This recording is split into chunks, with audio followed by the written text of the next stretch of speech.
मराठवाड्याच्या विकासासाठी 46,000 कोटी रुपये सिंचनाला द्यायचं निर्णय मंत्रिमंडळाच्या बैठकीने घेतला होता, परंतु तब्बल 1.5 वर्ष झालं याच्यासाठी 1 रुपया सुद्धा निधी अजूनही सरकारने दिलेला नाही। आज वेगवेगळ्या ठिकाणी जलयुक्त शिवार वगैरे घोषणा सांगितल्या गेल्या, भर पावसाळ्यात या संभाजीनगरात 700 टँकर चालू होते। आज या महानगरपालिकेचं जे समांतर जलवाहिनीचं काम आहे ते खऱ्या अर्थानं आपल्या हाताने आपल्या शुभ हस्ते सही झाली होती आणि 1680 कोटी रुपयाची योजना या संभाजीनगर शहरासाठी मंजूर केली होती। कोविडच्या काळामध्ये आपण भूमिपूजन केलं होतं, परंतु आपण मुख्यमंत्री असताना हे काम वेगाने झालं, परंतु नंतर हे गद्दारांचं सरकार आल्यानंतर अजूनही काम रेंगाळलेलं आहे आणि अजून 1-1.5 वर्ष काम होऊ शकत नाही अशा प्रकारची स्थिती आहे। या संभाजीनगराचे महापौर 2-3 महापौर या व्यासपीठावर आहे, नंदकुमार घोडेले, त्रिंबक तुपेत। ज्या शिवसेनेची सत्ता होती त्या 2 दिवसाला आणि 3 दिवसाआड पाणी मिळत होतं, आता या संभाजीनगरला 9 दिवसाआड पाणी मिळतं। खरं आहे का खोटं आहे? 8 दिवसाला 9 दिवसाला पाणी मिळतं अशा प्रकारची स्थिती आहे। देवेंद्र फडणवीसांनी या मराठवाड्याच्या विकासाच्या खोट्या घोषणा केल्या, परंतु या मराठवाड्यामध्ये साईचं सेंटर येणार होतं, विभागीय सेंटर। हे साईचं सेंटर नागपूरला त्यांनी घेऊन गेलं। या ठिकाणी आर्किटेक्चर स्कूल करण्याचं अभिवचन दिलं होतं, हे सुद्धा नागपूरला झालेलं आहे। आणि मी आपल्याला सांगू इच्छितो, इथं ऑरिक सिटीच्या विषयी काही घोषणा झाल्या, परंतु गुजरातमध्ये अशी ढोलेरो सिटी आहे। या ठिकाणी अनेक योजना आणल्या जातात, परंतु संभाजीनगरच्या ऑरिककडे पूर्णपणे दुर्लक्ष केलं जातं। अशा प्रकारची स्थिती आत्ताच्या घडीला आहे। आणि म्हणून ज्या पद्धतीने मराठवाड्याचा विकासाचा पाण्याचा प्रश्न होता, या सरकारने कोणत्याही याच्यासाठी 1 रुपया सुद्धा निधी दिलेला नाही अशा प्रकारची स्थिती आहे। या मराठवाड्यामध्ये आज पूर्ण जर राज्याचा विचार केला तर 7,274 शेतकऱ्याच्या आत्महत्या झालेल्या आहे। या सगळ्या आत्महत्या खऱ्या अर्थाने या सरकारच्या दुर्दैवी कामकाजामुळे होत आहे। आज या ठिकाणी जे उमेदवार त्यांनी उभे केलेले हे जर बघितले तर मला असं वाटतं सगळे उमेदवार एकाचड एक नग ज्याला म्हणता येईल अशा प्रकारचे नग आहे। एकाच्या दारूच्या दुकान आहे, एकाचं मुंबईच्या शहरामध्ये 72व्या मजल्यावर घर आहे साहेब, 72व्या मजल्यावर घर आहे, जे सर्वसामान्य माणूस घेऊ शकत नाही। मुंबईमध्ये 72व्या मजल्यावर घर आहे आणि वाटतं राजू शिंदे या 72व्या मजल्याला खाली जमिनीच्या खाली 72 मजले नेल्याशिवाय राहणार नाही अशा प्रकारची स्थिती आहे। आज या मध्यमध्ये सुद्धा काही लोकांना तिकीट दिलं आणि आज गद्दारी केली, यांच्या मनात पाप होतं। आज त्यांनी दुसऱ्या पक्षात प्रवेश केला। काही वर्तमानपत्रांना फार खात सुटलेली आहे। माझ्याकडे यादी आहे, या मागच्या 1 महिन्यामध्ये शिवसेनेमध्ये भारतीय जनता पार्टी आणि शिंदे गटाचे 1812 पदाधिकाऱ्यांनी प्रवेश केला, 1812। आणि आज सुद्धा अनिल भैया चौडिया हे भारतीय जनता पार्टीत होते, सुनील शिंदे भारतीय जनता पार्टीत होते, विजू चव्हाण हे अजितदादाच्या पक्षात होते आणि फिरोज पटेल हे सुद्धा शिंदे गटामध्ये होते। आणि हे सगळे आज मान्य उद्धवजी ठाकरे साहेबांच्या नेतृत्वाखाली शिवसेनेमध्ये प्रवेश करायला आलेले आहे। ही संभाजीनगरची महानगरपालिकेची योजना साहेब आपल्या हाताने मंजूर झालेली आहे। आपण त्यावेळेस महानगरपालिकेचा 812 कोटीचा वाटा सरकारने तुमच्या सरकारच्या खाली नेतृत्वाखाली उचलण्याचा वायदा केला होता, आपण उचलणार होतो। परंतु आज या महानगरपालिकेची आर्थिक स्थिती चांगली नसताना 812 कोटी रुपयाचं सॉफ्ट लोन घेतलं जावं अशा प्रकारचा सरकारचा आग्रह आहे। थोडक्यात सांगण्याचा मुद्दा आहे, मराठवाडा असेल संभाजीनगर असेल, या सरकारने पूर्णपणे, या गद्दारांच्या सरकारने, भारतीय जनता पार्टीने पूर्णपणे दुर्लक्ष केलेलं आहे। आणि म्हणून येणाऱ्या काळामध्ये या जिल्ह्यामध्ये मागच्या वेळेस सुद्धा उद्धवजी ठाकरे साहेबांनी याच मैदानावरून याच ठिकाणी येऊन भाषण केलं होतं। आपण या जिल्ह्यातले 9चे 9 आमदार निवडून दिले होते, यावेळेस सुद्धा हे 9चे 9 आमदार आपल्याला निवडून द्यायचे, कारण खऱ्या अर्थाने या गद्दाराचं तोंड आपल्याला फोडायचं आहे। कोणी जातीवर मतं मागतील, कोणी धर्मावर मतं मागतील, शिवसेना खऱ्या अर्थानं या विकासासाठी, या संभाजीनगरसाठी, उद्धवजी ठाकरे साहेब मुख्यमंत्री असताना या संभाजीनगरसाठी 2,500 कोटी रुपये दिले होते, 2,500 कोटी रुपये। त्यातले 1200 कोटी रुपयाचं काम सुरू झालं होतं। पैठणची उपसा जलसिंचन योजना ब्रह्मगव्हाण 287 कोटीची उद्धवजी ठाकरे साहेबांच्या सहीनं मंजूर झालेली आहे। 287 कोटी रुपये त्याच्यासाठी आले होते। गंगापूर वैजापूरचा मराठवाडा वॉटर ग्रीड 1100 कोटी रुपये उद्धवजी ठाकरे साहेबांच्या सरकारच्या काळात आले होते। आणि म्हणून बांधवांनो, ही महाविकास आघाडी खऱ्या अर्थानं विकासासाठी, या संभाजीनगरच्या परिवर्तनासाठी आहे। आपण शिवसेना त्याचप्रमाणे काँग्रेस आणि राष्ट्रवादी काँग्रेसचे जेवढे उमेदवार आहे या सगळ्यांना भरभरून आशीर्वाद द्यावा अशा प्रकारचं आवाहन करतो आणि थांबतो. जय हिंद, जय महाराष्ट्र. संविधान बचाव समितीचे सर्व टीम, कृष्ण बनकर आणि त्यांच्या सर्व ग्रुपच्या वतीने महाविकास आघाडीचे सर्व उमेदवार यांना पाठिंबा दिलेला आहे.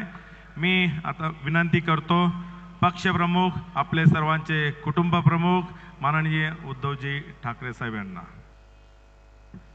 हिंद हृदय सम्राट शिवसेना प्रमुख श्रीमान बाळासाहेब ठाकरे यांचा, पक्षप्रमुख उद्धवजी ठाकरे साहेब यांचा, पक्षप्रमुख उद्धवजी ठाकरे साहेब यांचा.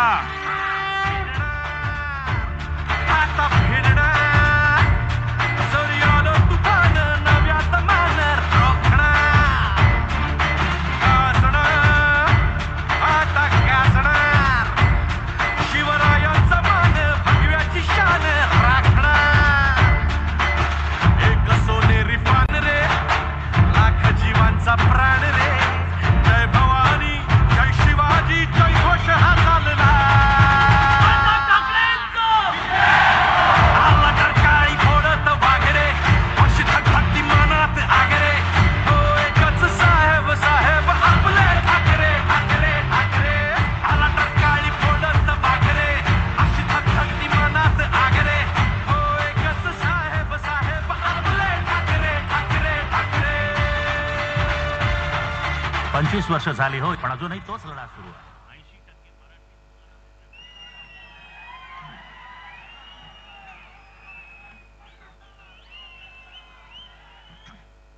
जमलेल्या माझ्या तमाम महाराष्ट्र प्रेमी बांधवांनो, भगिनींनो आणि मातांनो, तुमच्या लक्षात आलं असेल की मी भाषणाची सुरुवात थोडीशी बदलले, कारण ही निवडणूक जी आहे, ही लढाई जी आहे ती महाराष्ट्र प्रेमी आणि महाराष्ट्राचे लुटारू यांच्यामध्ये आहे. तुम्ही कोणाच्या बाजूने आहात? महाराष्ट्र प्रेमींच्या बाजूने किती लोक आहेत? आहेत ना?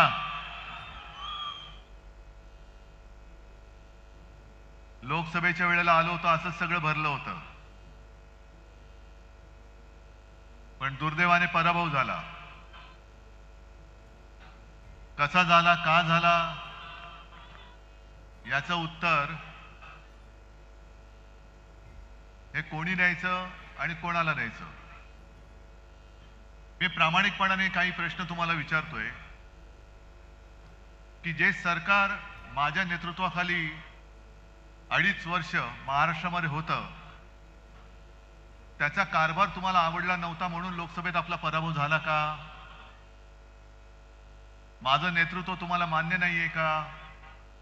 नसेल तर नाही सांगा. मी खुला कारभार आहे माझा. मला मोदी आणि शहा घरी नाही बसू शकत. ज्या दिवशी तुम्ही मला सांगाल की उद्धव आता बस झालं, घरी बस, त्यावेळेला मी क्षणार्धात घरी बसेन. पण जोपर्यंत तुम्ही मला सांगताय की उद्धवजी तुम्ही लढा, मग कोणी माझ्या वाटेमध्ये येऊ दे, मी तुमच्यासाठी प्राण गेला तरी 72 पण लढून जिंकून दाखवल्याशिवाय राहणार नाही. हे तुम्ही ठरवायचे. अनेक जण मला विचारतात की ही निवडणूक तुमच्या अस्तित्वाची आहे का? म्हटलं माझं अस्तित्व हे माझ्या मायबाप, माता भगिनी आणि जनतेच्या बांधवांच्या हातामध्ये. जे शिवसेना प्रमुखांनी मला सांगितलं आणि अनेकदा जाहीर सभेत ते बोलले की जोपर्यंत तुम्ही शिवसैनिक आहात तोपर्यंत मी शिवसेना प्रमुख आहे, असं बाळासाहेब सांगायचे. आणि हीच भावना माझी आहे, कारण आज माझ्या हातामध्ये काही नाहीये, तरी देखील तुम्ही मोठ्या संख्येने आलात, याबद्दल तुम्हाला खरंच मनापासून धन्यवाद देतोय. आणि मी काहीतरी तुम्हाला देऊ इच्छितोय. ती देण्याची ताकद ही जोपर्यंत तुम्ही माझ्या हातात देत नाही तोपर्यंत या सभेला काही अर्थ नाही. आज हे सगळे उमेदवार आपले आहेत महाविकास आघाडीचे. कोणाच्या हातामध्ये मशाल आहे, कोण हात घेऊन उभा आहे, कुठे तुतारी फुंकणारा मावळा आहे. आम्ही का लढतोय तर महाराष्ट्राचा स्वाभिमान आणि महाराष्ट्राची अस्मिता जी पायदळीत तुडवली जाते तिचं रक्षण करण्यासाठी म्हणून आम्ही लढतो आहोत. आज मोदीजी इकडे येऊन गेले आणि त्यांनी सांगितलं त्यांचा बाकीचा म्हणजे मोदीजी काय बोललेत आणि देवेंद्र काय बोललेत त्यांच्या थापा अंबादासजींनी तुम्हाला सांगितल्या. पण विशेष म्हणजे मोदी साहेब जे बोलले की या जिल्ह्याचं नाव छत्रपती संभाजीनगर केलं, हे मिंद्याचं कौतुक त्यांनी केलं. शिवसेना प्रमुखांचं स्वप्न त्यांनी साकार केलं. पहिल्या प्रथम मोदीजी तुम्हाला सांगतो की बाळासाहेब बोलू नका, ते हिंदू हृदय सम्राट आहेत, होते आणि राहणार. ते तुमचे वर्गमित्र नव्हते,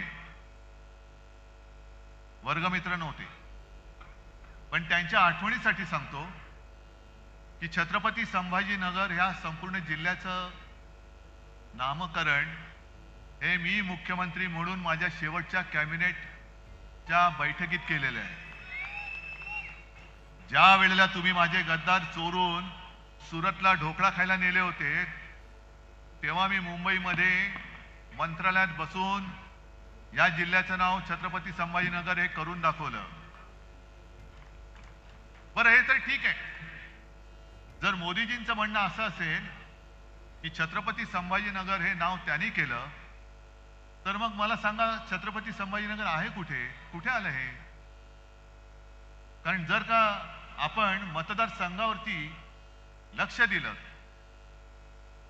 लोकसभा मतदारसंघ औरंगाबाद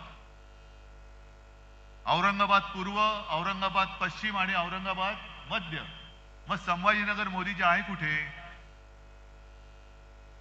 ज्या तत्परतेने तुमचा जो नोकर निवडणूक आयोग त्याने माझ्या पक्षाचं नाव चोरून दरोडेखोरांना दिलं, ती तत्परता अजून तुमचा नोकर निवडणूक आयोग माझ्या जिल्ह्याचं नाव छत्रपती संभाजीनगर करायला का तयार नाहीये? का नामांतर झालेलं नाही अजून? म्हणजे तुम्ही केलेलंच नाही आहात. अजूनही मतपत्रिकेवरती किंवा मतदारसंघाच्या यादीत ज्याचं नाव औरंगाबाद आहे, मग मोदीजी तुम्ही आज नेमकं कुठे येऊन गेलात? औरंगाबाद पूर्व मध्ये आला होतात की संभाजीनगर पूर्व मध्ये आला होतात? पट्टे तुम्हाला? बाळासाहेबांचं स्वप्न यांनी म्हणजे त्या दाढीवाल्यांनी पूर्ण केलं म्हणतायत. ठीक आहे, क्षणभर मानलं. मग हिंदू हृदय सम्राट बाळासाहेबांचं स्वप्न काय नवाज शरीफचा वाढदिवसाचा केक खाणं हे सुद्धा होतं का, जो तुम्ही जाऊन खाऊन आलात न बोलवता? की कधीतरी एकदा मी पाकिस्तानच्या पंतप्रधान पदाच्या वाढदिवसाचा केक खाऊन येईन, हे माझं स्वप्न आहे, असं काय तुम्हाला सांगितलं होतं? मग का गेला होतात पाकिस्तानात? बरं, महाराष्ट्रामधले उद्योग लुटून तुम्ही जे काय गुजरातला नेले आणि नेता आहात, हे शिवसेना प्रमुखांचं स्वप्न होतं का, जे मिंद्याने पूर्ण केलं?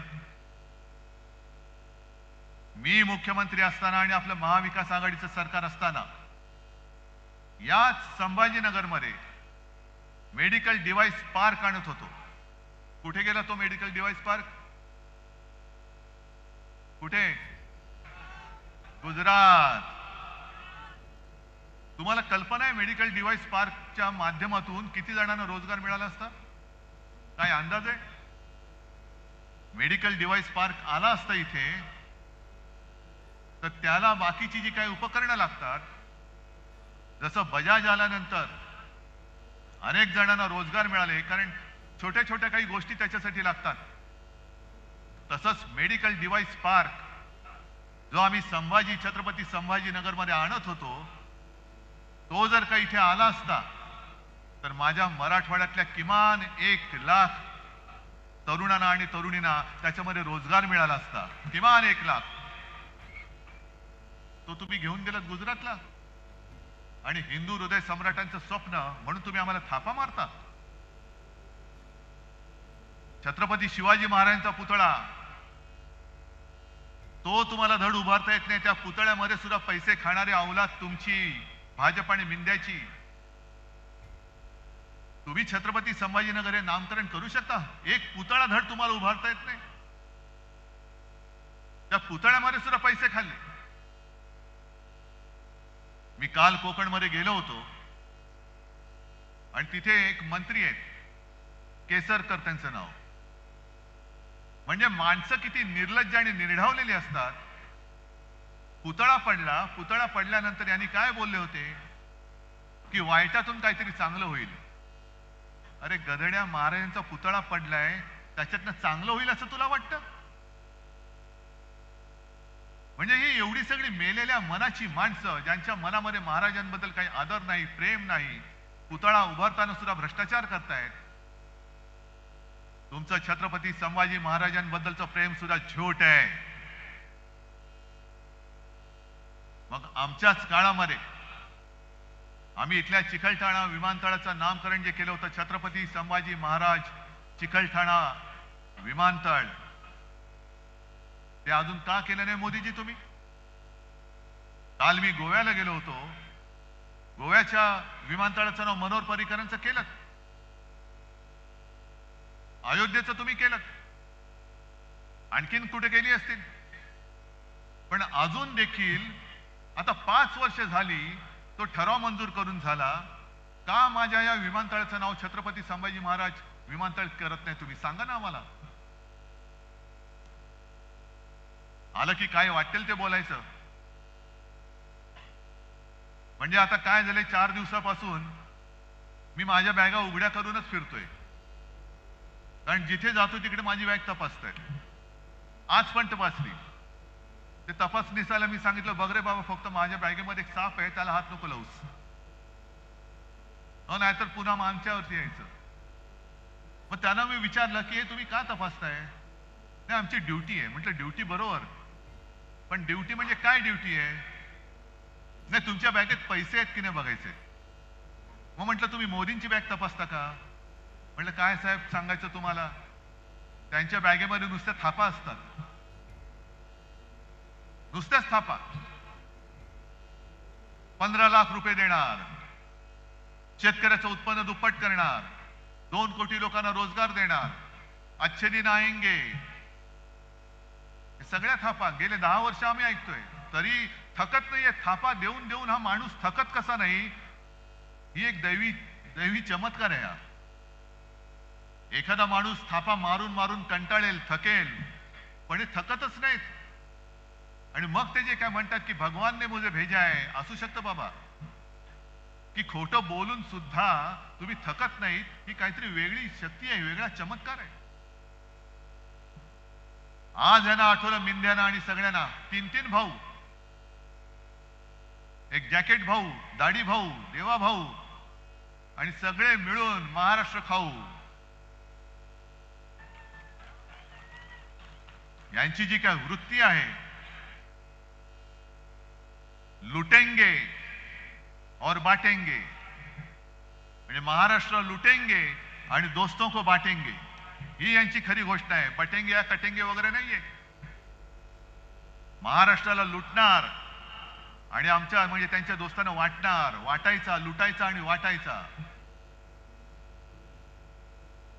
हे उघड उघड चाललंय.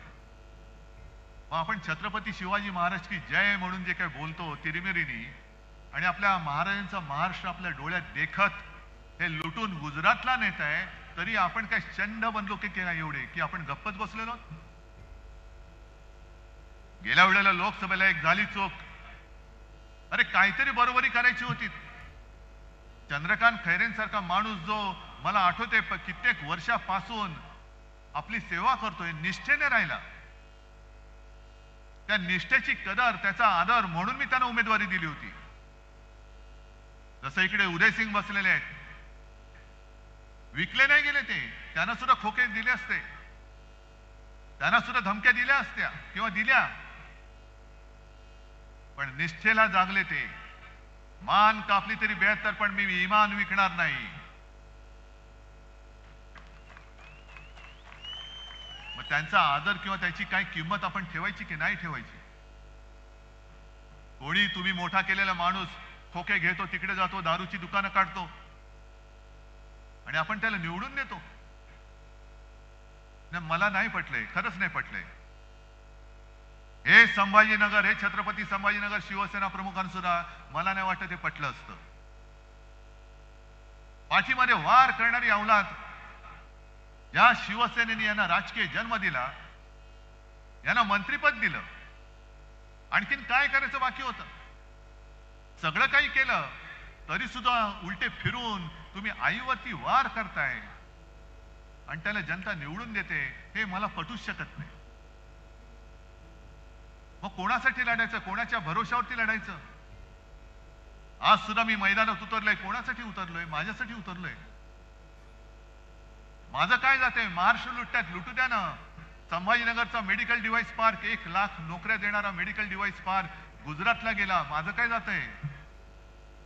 मुंबई अदानीच्या घशात घातले, जाऊ दे ना, मला काय त्याचं. कोल्हापूरला गेलो होतो, राधानगरी, तिथल्या आपल्या KP पाटील या उमेदवारांनी सांगितलं की आमच्या इथलं पाणी पण अदानीला विकून टाकलं. जाऊ दे ना, माझं काय जातंय? हे सगळं जाऊ दे ना, माझं काय जातं नाही. एक दिवस आपण सगळेच जाऊ, सगळेच जाऊ आणि मग हा महाराष्ट्र जो इकडे सगळी आपण ठेवतो ना, छत्रपती शाहू महाराज, फुले, आंबेडकर, शिवाजी महाराज आहेतच.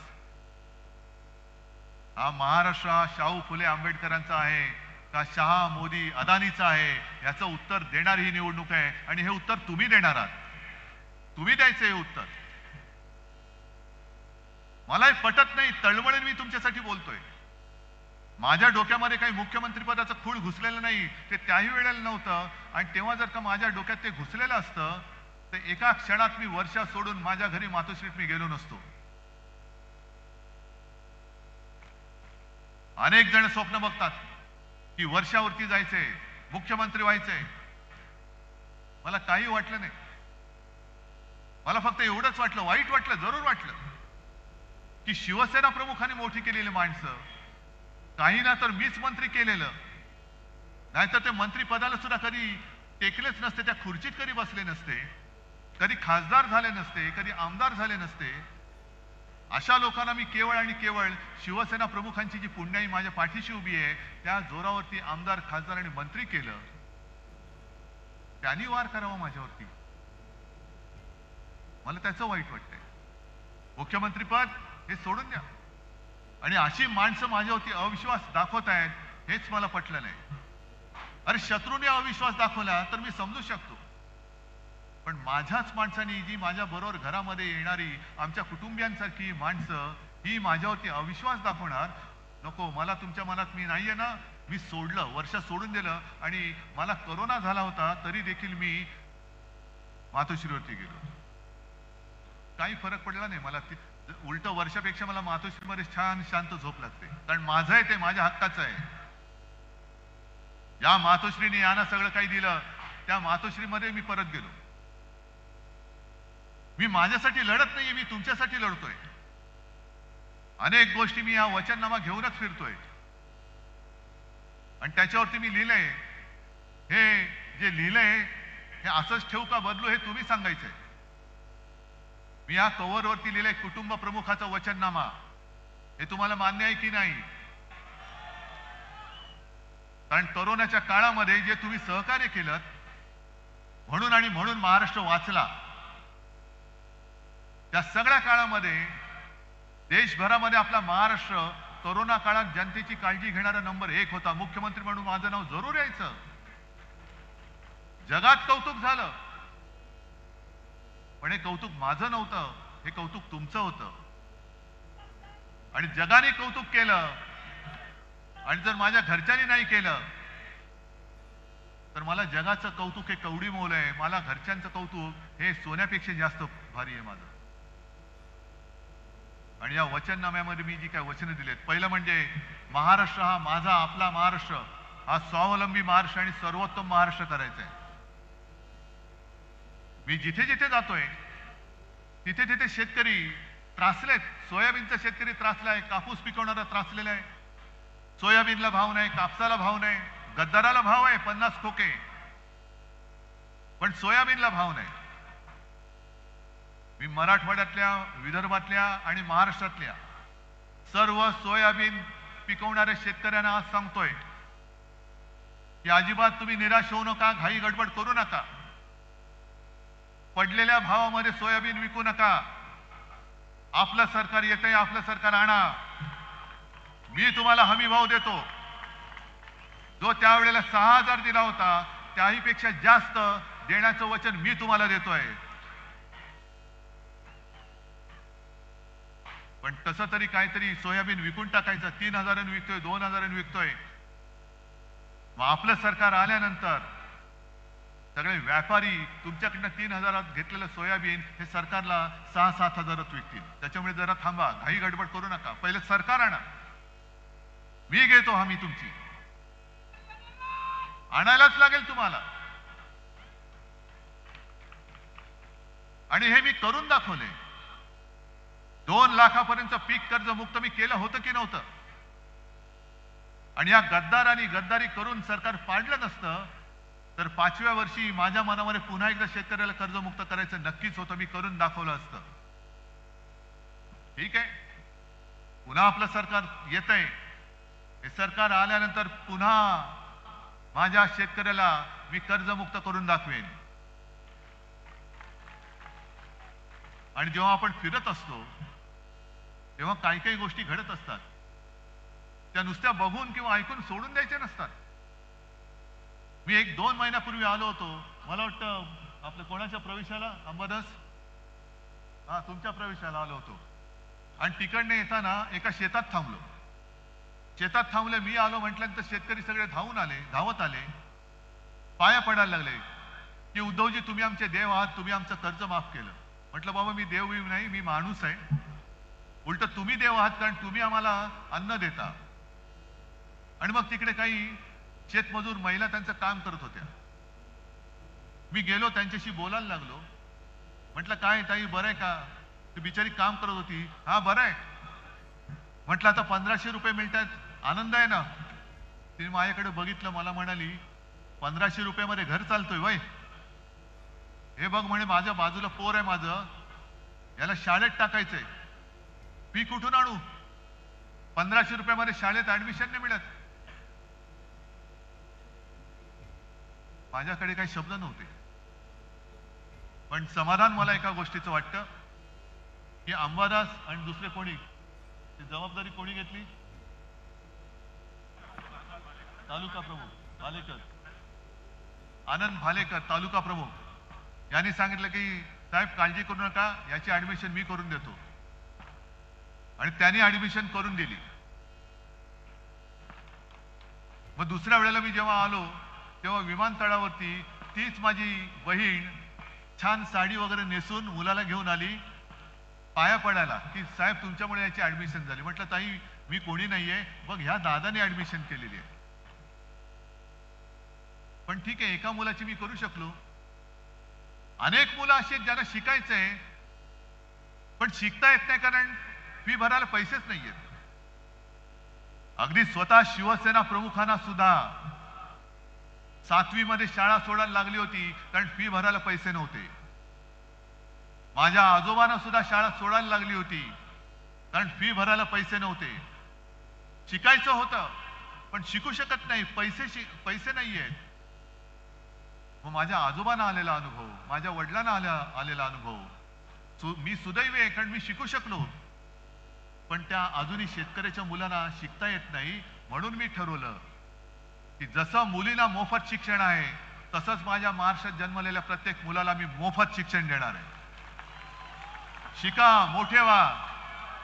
अरे महाराष्ट्राचं भविष्य तुम्ही आहात. मोदी शाह आणि हे गद्दार हे महाराष्ट्राचं भविष्य घडवू शकत नाही, हे बिघडवू शकतात. पण महाराष्ट्राचं भविष्य ही माझी आत्ताची छोटी छोटी मुलं आहेत, छोट्या छोट्या मुली आहेत. आणि मुलींना सुद्धा सुरक्षित शाळा मी देणार.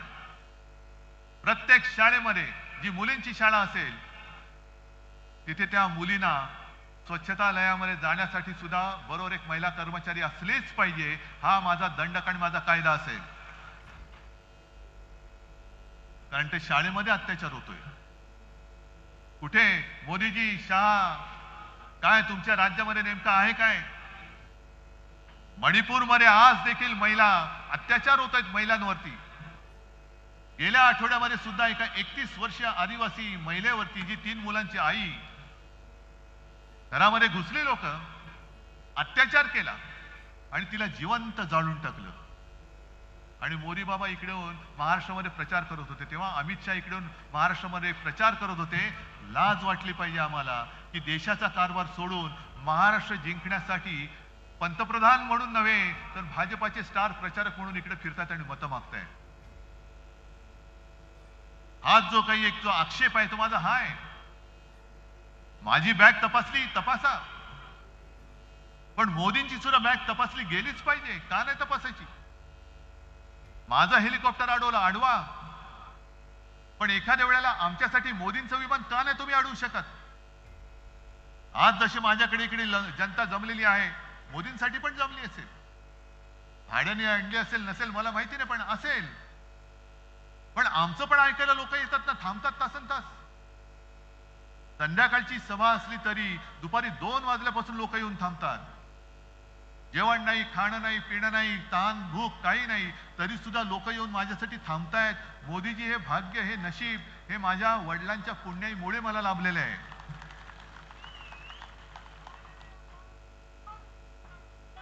ही आमची घराणेशाही आहे. तुमच्यासारखं नाही आमचं की वापरा आणि फेकून द्या. आज आम्ही काँग्रेस आणि राष्ट्रवादी सोबत आलोय. का आलोय? तुमची हुकुमशाही गाडायला आलेलो आहे. तुमचा भ्रष्ट कारभार गाडायला आलेला आहे. ही मशाल घेऊन तो भ्रष्ट कारभार जाळायला आलेला आहे. सगळीकडे भ्रष्टाचार, भ्रष्टाचार, भ्रष्टाचार. अरे संभाजीनगरच्या पिण्याच्या पाण्याची जी योजना होती, मी मुख्यमंत्री असताना मला जेव्हा कळलं की महापालिकेकडे पैसे नाहीत, मी तात्काळ ती योजना सरकारकडे घेऊन सरकारकडनं मी तुम्हाला करून देत होतो. छत्रपती संभाजीनगर या शहराची पाणी योजना ती कितीची होती? 1700 कोटी. आता किती झाली? 2800 कोटी. तरी सुद्धा झाले. म्हणजे यांची सगळी कॉन्ट्रॅक्ट जी आहेत, हा विकास विकास विकास म्हणून जे बोंबलत आहेत, हा विकास जनतेचा नाही, हा विकास त्यांच्या कॉन्ट्रॅक्टर मित्रांचा आहे. टेंडर वाढवायची, पैसे वाढवायचे, सरकारच्या तिजोरीतून पैसे काढायचे, कॉन्ट्रॅक्टरला द्यायचे आणि त्यांच्या माध्यमातून आपण खाऊन फस्त करायचे. हा असा कारभार हा तुम्हाला मान्य असेल तर द्या बाबा, त्यांना मत द्या, आम्ही मोकळे होतो. आणि हा तुम्हाला असा सगळा भ्रष्ट, नीतीने भ्रष्ट, म्हणजे आरोप करायचे आणि त्यांच्याकडे आल्यानंतर धुवून पुसून साफ करायचा, हे असा दुतोंडीपणा हा मला नाही कधी शिवसेना प्रमुखांनी शिकवला. आमच्यावरती जेव्हा तुम्ही आरोप करतायत, अमित शहा आरोप करतायत की 370 कलमला विरोध करणाऱ्यांच्या बरोबर तुम्ही बसलात, म्हणजे कोणाबरोबर बसलो? अहो 370 कलम काढलं तेव्हा शिवसेनेने तुम्हाला पाठिंबा दिला होता. तुमचं कौतुक आज सुद्धा आम्ही करतोय. पण अमित शहाजी 370 कलम होतं तेव्हाही आणि आता काढल्यानंतरही किती काश्मीरी पंडितांना तुम्ही परत त्यांच्या घरी नेऊ शकलात, हे ह्याचा पहिला आकडा द्या आणि मग तुम्ही आमच्यावरती टीका करा. आणि मग माझाही प्रश्न त्याला आहे की काश्मीरमध्ये जेव्हा हिंदू पंडितांवरती अत्याचार होत होते, हत्या होत होत्या, अत्याचार म्हणजे महिलांवरती अत्याचार होत होते,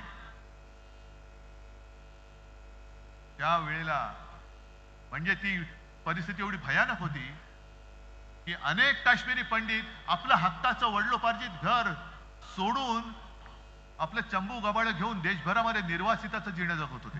कुठे जायचं कळत नाही, मुलांना शिकवायचं कसं, राहायचं कुठे.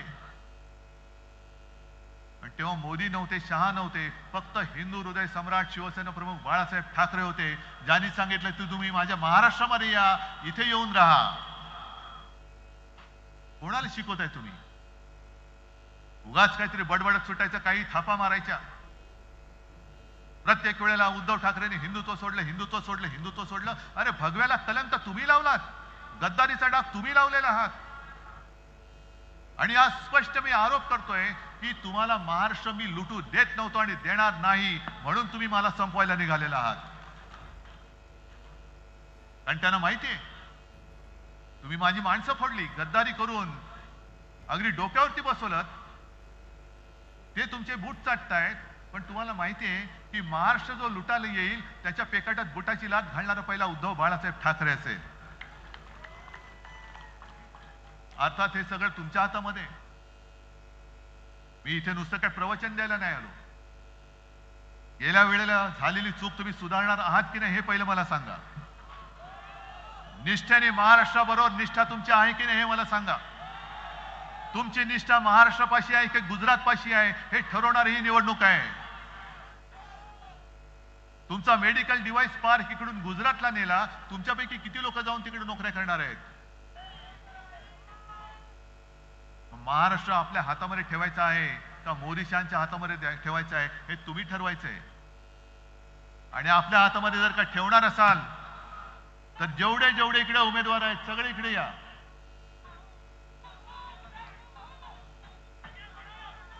हे सगळे उमेदवार, या सगळ्यांच्या विजयाची जबाबदारी मी तुमच्यावरती देतोय. आहे हिम्मत? देताय वचन? आणि त्या दोघांना, मोदी शहा आणि त्यांच्या या चेला चपाट्यांना, मिंदेना, अजित पवार आणि देवेंद्र फडणवीसांना दाखवून द्या की महाराष्ट्र हा गांडुळाची पैदास करणारा प्रदेश नाहीये. महाराष्ट्रामध्ये वाघाचे छावे जन्माला येतात. आणि जर तुम्ही आमच्या वाटेला जाल तर मुनगट्टीवारांना सांगते की तुम्ही आणलेली वाघनखं बाजूला आहेत, पण ही माझी वाघनखं माझ्या सोबत आहेत. आणि या निवडणुकीमध्ये ही वाघनखं या महायुती सरकारचा भ्रष्ट कारभाराचा कोथळा बाहेर काढल्याशिवाय राहणार नाही हा विश्वास व्यक्त करतो आणि आपली रजा घेतो. जय हिंद, जय महाराष्ट्र.